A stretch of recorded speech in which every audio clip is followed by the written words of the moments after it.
"I am my mother's lawyer," said the little girl to the judge. Something incredible happened. It was supposed to be just another hearing. The cold courtroom, the stern judge, the father's well-dressed lawyer at his side.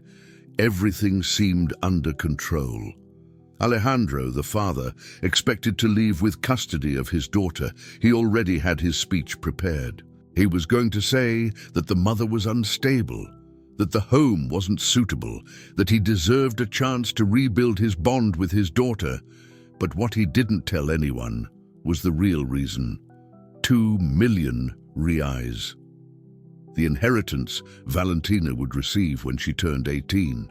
Carolina, the mother, sat in the back, eyes red. She didn't have a lawyer. She didn't have money to pay one.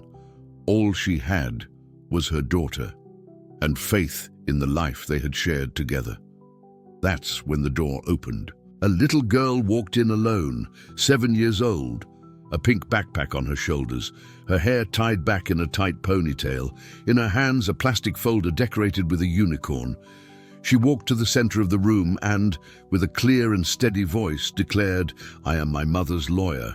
The judge, seasoned, thought he had misheard. Alejandro frowned. His lawyer held back a laugh. But the girl continued, "I have documents, evidence, and witnesses, and the right to be heard, as the child statute says." The judge folded his hands on the table. He was about to intervene when he saw something different. The girl's posture, her eyes, the seriousness. It wasn't an act. It was conviction. "Your name?"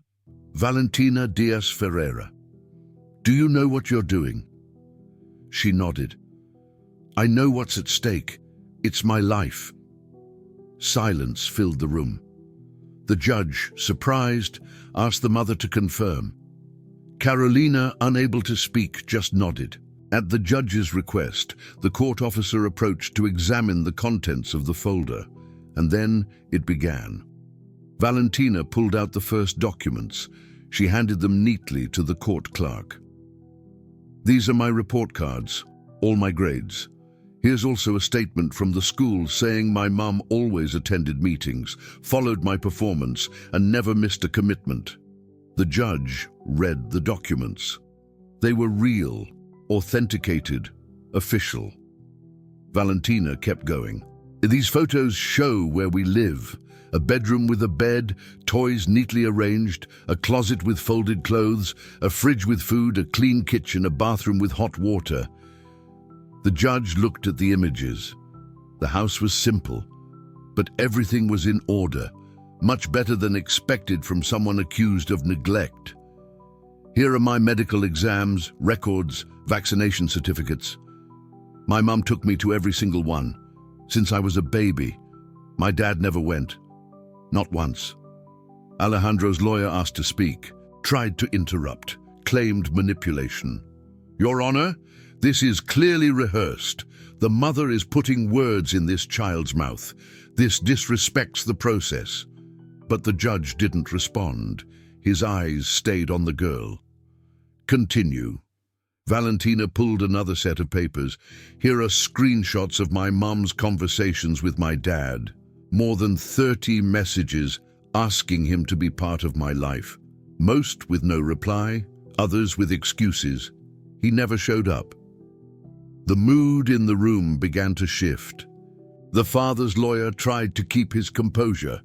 Alejandro, silent, stared at the documents. Something was slipping out of his control. And then Valentina surprised everyone again. "I called 2 people who can confirm what I'm saying. My teacher and our neighbor, they're outside." The judge allowed the first witness in. Fernanda, Valentina's teacher since 1st grade, young, confident, firm voice. "Valentina came to me on her own. She said she wanted to understand her rights, wanted to know what the child statute was. We helped her build her reasoning, organize documents. She didn't ask us to lie. She asked us to help her tell the truth." "You confirm this was all her initiative?" 100%, the judge signaled. The second witness came in, Mrs. Lupita, neighbor, 73 years old, thick glasses, gentle voice. I've seen this girl since she was born. Her mother cares for her like a lioness. There was never a lack of food, never a lack of medicine. I've knocked on their door at 3 in the morning to help with a fever. The father never saw him. The courtroom fell silent. Not the usual silence, another kind, a silence of impact. Alejandro tried to defend himself. This is all a setup. This girl is being trained to destroy me. But the answer came as questions. Valentina looked at him for the first time. When was the last time you came to my school? Alejandro hesitated. What's my teacher's name? More silence. What's my favorite ice cream flavor? No answer. How old was I when I had chickenpox? Nothing. Valentina turned to the judge. I'm not a prize. I'm a person. And I know who was there for me and who wasn't. The judge stayed silent for a few seconds, took a deep breath, then simply said, "Continue, but slowly. If you have more evidence, present it at the right time." Valentina looked at the folder. I do, but it's not time yet. At that moment, no one doubted who she was anymore. She wasn't just a little girl. She was a daughter who knew exactly who she was fighting for. And with that unicorn folder, Valentina had just turned the game around. The truth was imposing itself, but there was still noise. Alejandro tried to keep his composure. He wore the face of a concerned father, as if fighting for his daughter's well-being, but the cracks were showing. At the previous hearing, Valentina had already presented report cards, photos of the house, medical exams, and statements. All real, all verifiable. And now, what was coming wasn't documents. It was memory and absence. Absence is harder to show. It doesn't have an ID number or a stamp, but it lives in what's missing. It lives in the name of the ice cream flavor the father didn't know, in the birthday he forgot, in the backpack he never helped pack. On that second day, the courtroom seemed smaller. The judge observed every gesture. Alejandro's lawyer spoke less. Even he was starting to understand that the situation had flipped. Valentina didn't need to say anything at that moment. It was enough for her to stand there, holding the same unicorn folder on her lap. The image alone was powerful enough. She handed a sheet of paper to the court officer, a list of questions the judge could read if he wanted to. But he didn't even need to. He knew what it was about. It wasn't about technical evidence, it was about presence. The judge asked the father, "Where were you on her last 4 birthdays? How many times did you go to school? How many nights did you spend at the hospital with her?" Alejandro didn't answer. He didn't need to. The lack of answers was the answer. At the back of the room, Carolina listened with her heart breaking. Nothing being said was new to her.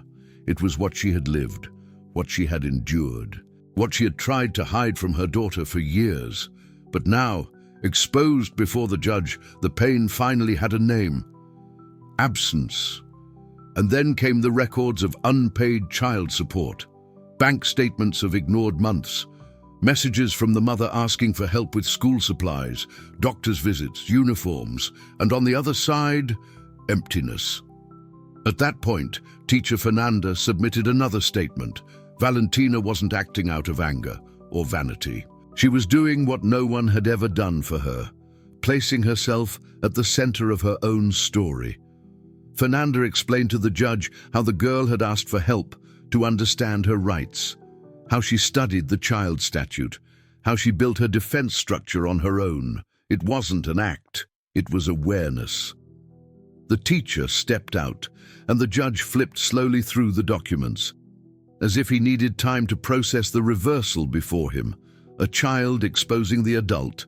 No shouting, no theatrics, just facts and calm. Then Mrs. Lupita entered again, brief, surgical. I've seen more care in that house than in many mansions out there. By now, the courtroom was no longer a neutral field.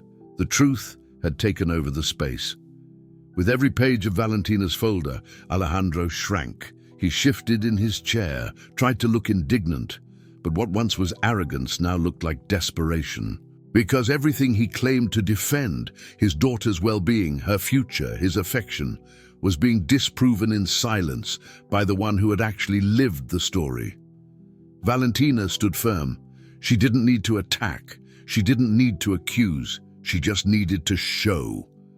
The judge looked up, glanced at the clock, then at the girl.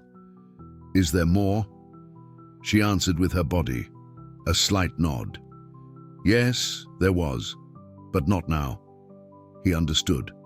The final moment was still to come, and she knew exactly when to use the last piece. In that courtroom, no one dared to interrupt Valentina anymore. The little girl with the unicorn folder had dismantled her father's case with a precision no adult there had expected. But one final piece was still missing. The definitive proof. And she knew it. Alejandro was cornered. He no longer smiled. His restless eyes, fingers tapping the wooden chair, the knot of his tie tighter than it looked. His lawyer had changed too. The once arrogant defensive posture was now just containment. They knew the worst hadn't come yet, and that it would. Valentina waited for the right moment. It wasn't impulsive. It wasn't in the heat of the moment. It was strategy. The unicorn folder opened once more, and out came a flash drive, small, blue, almost insignificant, but it carried something that couldn't be ignored. "Your Honor, with permission, I bring an audio recording. The content was collected with authorization from a legal guardian. The person speaking in the recording is my father, Alejandro Ferreira." The judge signaled to the court technician. The flash drive was plugged in. The recording played through the sound system. The room went still. Alejandro's voice filled the courtroom, clear, uncut. "Man, it's just about getting custody. She's going to inherit 2 million when she turns 18. With custody in my hands, I can sign for her." Simple as that. Then it's just about managing the money. Laughter, contempt, the certainty of impunity. The recording went on, an informal conversation mocking in tone, no mention of his daughter's well-being, not a word about love, care, or fatherhood, only numbers and greed. The judge closed his eyes for a moment. The blow had landed straight. Alejandro tried to fight back, claimed manipulation, said the audio could have been edited, that it wasn't admissible. But Valentina was ready. Teacher Fernanda had already submitted, days earlier, a verification report confirming authenticity. The source of the recording was verified, the date registered, the environment identified.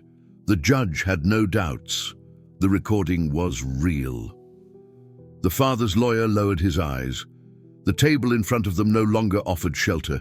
The case, which at first seemed won, had turned against them with relentless force.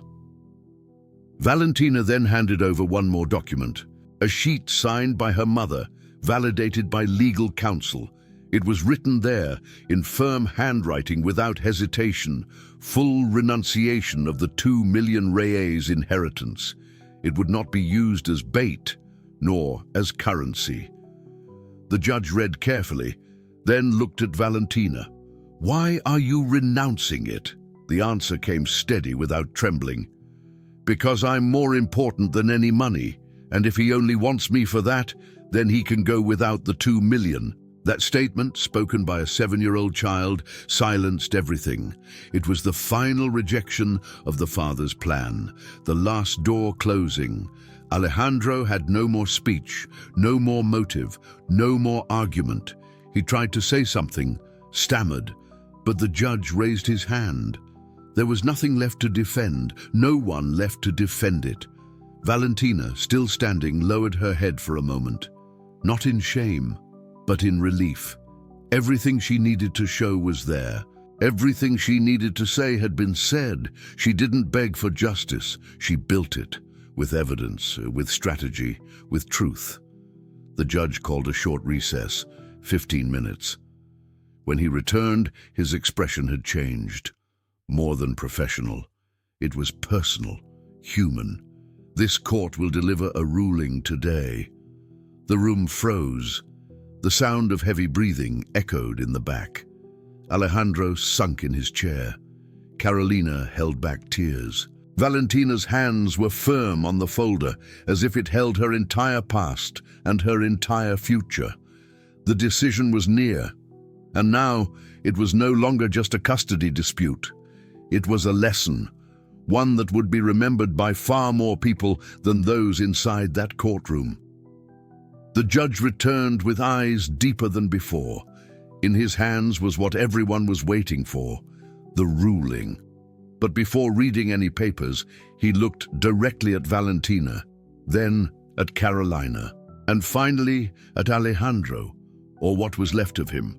The father's posture was that of someone who already knew, who had already lost, not custody, not the case, but the narrative, the illusion of control. The truth had won, without shouting, without blackmail, just with clarity, courage, and a unicorn folder full of evidence. The judge cleared his throat. His voice was firm. Each word fell like a gavel. This court recognizes the capacity of the minor, Valentina Diaz Ferreira, to consciously and freely express her wishes and perceptions about her own life. He paused. We also recognize that the father, Alejandro Ferreira, has shown interest motivated by financial gain, not by affection or a history of care.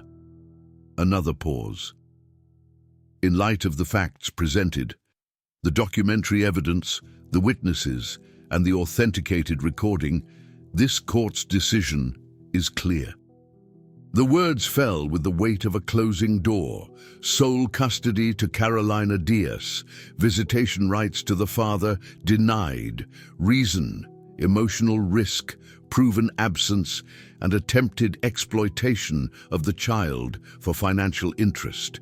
There was no reaction from the father, nor from his lawyer, just silence, a silence that needed no caption. The judge continued. Psychological support is recommended for Valentina, not out of weakness, but because of precociousness, because carrying the weight she bore here should not be a child's role. And then the unexpected, and as a representative of this court, I register that never in 30 years of magistrature have I seen anything like this. May it serve to reconsider the place we give to the child's voice in decisions that shape their lives. Valentina looked at her mother. Carolina wept silently. There were no applause, no celebration. There was relief and dignity restored. The girl walked to her mother, dropped the folder, hugged her firmly, as if she now was the one protecting. Teacher Fernanda in the back wiped her eyes. Mrs. Lupita made the sign of the cross, and the country, though it didn't know it yet, was about to learn the name of that little girl. 3 months later, the video of the hearing leaked. Clips of Valentina's words spread nationwide. The father's recording, the inheritance renunciation, the unicorn folder, social media, TV shows, newspapers. Her face on headlines, the girl who defended herself. Justice is a mother's name. Valentina became a symbol, and more than that, she became action. At 12, she spoke before the National Congress. With teacher Fernanda by her side, she presented a bill, mandatory legal education for children in public schools. It was approved, the first of its kind in the country. At 21, with a law degree, she founded the Valentina Institute, a center for legal and psychological defense of children who were victims of abandonment, neglect, or abusive custody disputes. The institute grew quickly. It handled cases from north to south, and it began training educators, guiding families, preparing children to understand their rights from an early age. At 28, Time magazine placed her on the cover. Valentina Ferreira, Person of the Year. Or she now led a global movement for child protection. She spoke at the UN, built international support networks, and always carried the same folder, worn but intact. Inside, she never removed the documents from the hearing, nor her mother's photo. It had all started there, in a cold courtroom, with a 7-year-old girl with a unicorn folder in her hands. and a love that neither time nor greed nor silence could erase. She didn't scream, she didn't beg. She just showed the truth. At 7 years old, Valentina did what many adults never had the courage to do. She fought for the one who had always fought for her. If this touched you, share it. Some stories aren't just meant to be heard, they're meant to be remembered and spread. Subscribe and stay. The next story is already on its way. Next story is